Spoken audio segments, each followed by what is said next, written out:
आप ग्रीट भी कर लें और बात भी कर लें। मैं सिर्फ ये कह रही थी कि बड़े क्रिटिकल टाइम पे आप पाकिस्तान के एम्बेसडर रही वहाँ पे, उस वक्त सलाला भी हुआ और बाकी चीज़ें भी बढ़ी, तो पाकिस्तान अमेरिका के ताल्लुकात भी बहुत ही ख़राब थे, मगर इस वक्त हम उसको बिल्कुल महदूद उसके ऊपर देख रहे हैं। मसलन अभी सारा भी यही बात करी थी कि अभी अमेरिका का पाकिस्तान के साथ कोई डायरेक्टली ना कोई पॉलिसी है सच, ना कोई वो उस तरह की रिलेशनशिप है। तो आप क्या देखती हैं, कौन जीतेगा तो पाकिस्तान को कितना फ़ायदा होगा, या पाकिस्तान खाम में मतलब हम सोच रहे हैं कि नहीं कुछ ट्रंप आएगा तो ये हो जाएगा, ट्रंप आएगा तो वो हो जाएगा?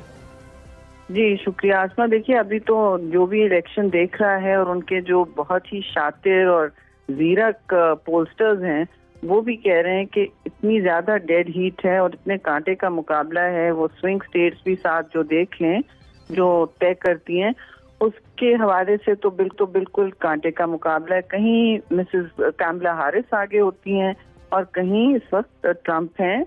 ज़ाहिर है उनका एक अलग ही रवैया है और इस सूरत हाल में देखिए हो ये एक और चीज होती है, पोस्टर्स अक्सर ये देख रहे होते हैं वोट में कौन आगे है। काफी वहाँ लाखों वोट डल भी चुके हैं आपको पता है।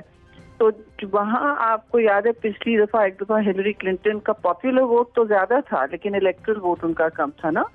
तो ये भी वहाँ मसला होता है कि जो इलेक्ट्रल वोट होगा कॉलेज का वो मुतय्यन करेगा कौन है सदर अमेरिका का। तो ये भी एक सिचुएशन है, प्रिडिक्शंस करने में ये भी देखना पड़ता है कि अमेरिका का पॉपुलर वोट डायरेक्टली नहीं करता हम लोगों के जैसे फर्स्ट बरतानिया और हमारे जैसे सिस्टम है ना।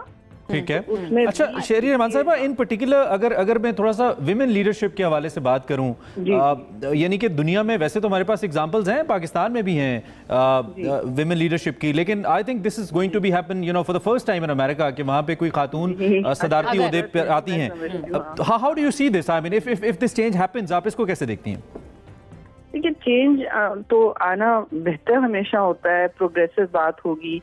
मैं तो जाहिर कहूंगी, मैं कहना तो नहीं चाहिए मुझे कि भी वो उनका अंदरूनी मामला है, कौन प्रेफर करते हैं कौन नहीं, तो जाहिर है सब चाहते हैं कि एक खातून भी हो और एक ये कसम भी टूटे अमेरिका जैसे बड़ी जमहूरियत के सुपर पावर के औरत खातून एक प्रेसिडेंट हो तो एक बड़ा मैसेज पावरफुल जाता है। और सब जब हिलरी क्लिंटन नहीं जीत सकी तो भी एक पैगाम था और बहुत सारे लोग इससे दिलबर्दाश्ता भी हुए थे, खासतौर से विमेन वोटर्स।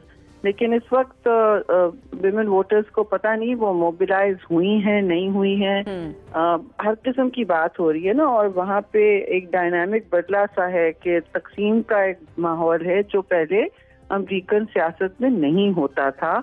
अब सूरत हाल ये है कि वो इलेक्शन जो कि नतायज जो हैं वो कहते हैं एक्सेप्ट नहीं करेंगे, तस्लीम नहीं करेंगे। बिल्कुल। अच्छा शहरी रहमान साहिबा, अगर हम स्पेसिफिकली बात करें पाकिस्तान के हवाले से, तो आप क्या समझती हैं अमेरिकन इलेक्शंस का क्या इम्पैक्ट हो सकता है डायरेक्टली पाकिस्तान पर या इनडायरेक्टली? ये भी बातें पाकिस्तान में हमें सुनने को मिल रही हैं कि बानी पीटीआई की रिहाई भी इस चीज का हिस्सा हो सकती है कि अगर ट्रंप सदर बनते हैं। तो एक सवाल तो सबके जहन पे होता है ना कि हर मुल्क ये सोचता है कि अमेरिका इतना बड़ा सुपर पावर है, आप जो भी कह ले अभी भी दुनिया का बड़ा पावर है और उसका एक साया होता है पूरे दुनिया की सियासत पर, तिजारत पर, हर चीज पर ना, फाइनेंसेस पर तो और जाहिर है जियोपॉलिटिक्स पर। तो उनकी अपनी अपनी अलायंसेस इत्तेहाद बनी हुई है जो प्रेसिडेंट के आने से इतनी नहीं तब्दील होंगी। बिल्कुल ठीक है, बहुत बहुत शुक्रिया शहरी रहमान साहिबा हमारे साथ मौजूद थी। और अब हम